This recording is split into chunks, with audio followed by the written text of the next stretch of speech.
Legendary talk show host Phil Donahue died on August 18, 2024. People may wonder what this has to do with a Black Nationalist and Pan-African organization like Harlem Liberation School. Well, the Phil Donahue Show wasn't just your average talk show. It was a cultural phenomenon. Over the years, Donahue brought a diverse range of guests into America's living rooms and challenged its viewers to think critically about the issues of the day. But among his many contributions, perhaps none was more significant than his willingness to engage with controversial Black nationalist leaders, offering them a rare opportunity to speak directly to the nation.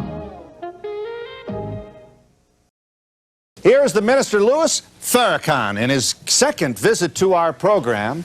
We should say this, that we do you no favors, Minister Farrakhan. You're entitled to these airwaves. They belong to the people. Is it your notion that there should be an area within the continental United States? If we agree that these brothers and sisters of ours can't get any justice within the social, political, and economic order that you call the United States. You said if. You don't think they can. Why shouldn't we be separated in a state or territory of our own? The issue is race, a crisis in black and white. With Phil Donahue. America still finds right in front of its nose the issue that was here when we were founded, is here today, and will be here for how many tomorrows? The issue is race.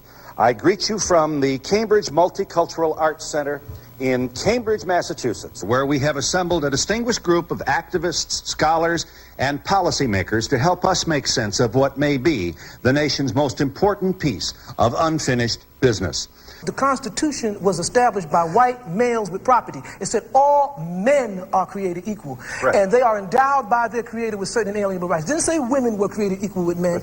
And the Bill of Rights was attached to the Constitution because people without property had no rights. So I did not say that all white people are interested in burning and looting and pillaging. I am saying that the ideals that established this country were based on burning, looting, and pillaging people's land. Accept your point. And you concede to us that in contemporary society, we do have honorable people of all colors who have as much of an interest in the salvation of their babies as... But the problem with that, Phil, is that the people of good intentions in the white community are the minority.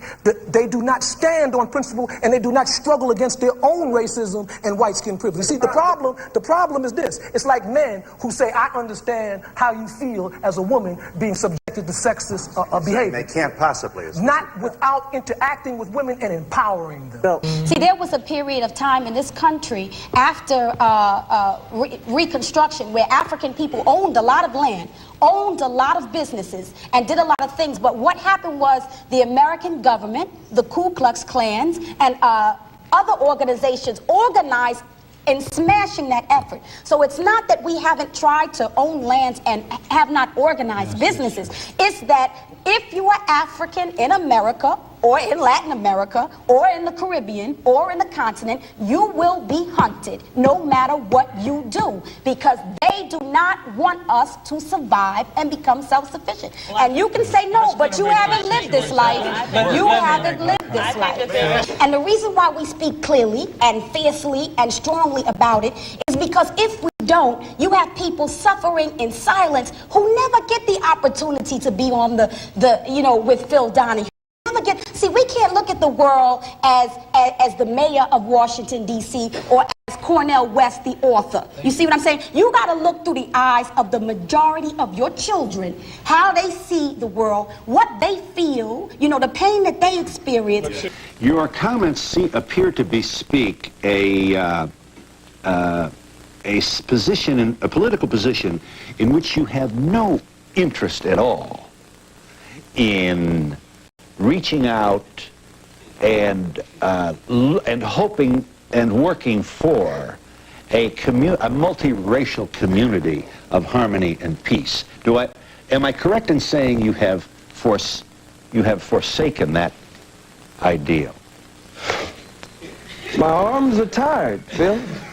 We've reached out for 500 years. Too late now. We faced tanks. We faced water hoses and cattle prods. Vicious dogs bit the breast of black women off in those protest marches of the civil rights movement. Vicious four-legged dogs sicked on us by two-legged dogs, bit into the groin and the private parts of black men, women, and children. So, Mr. Donahue, I believe that the white man is absolutely disagreeable to live with in peace, and that no one has been able to get along with him nowhere on the face 196,940,000 square miles of the planet Earth.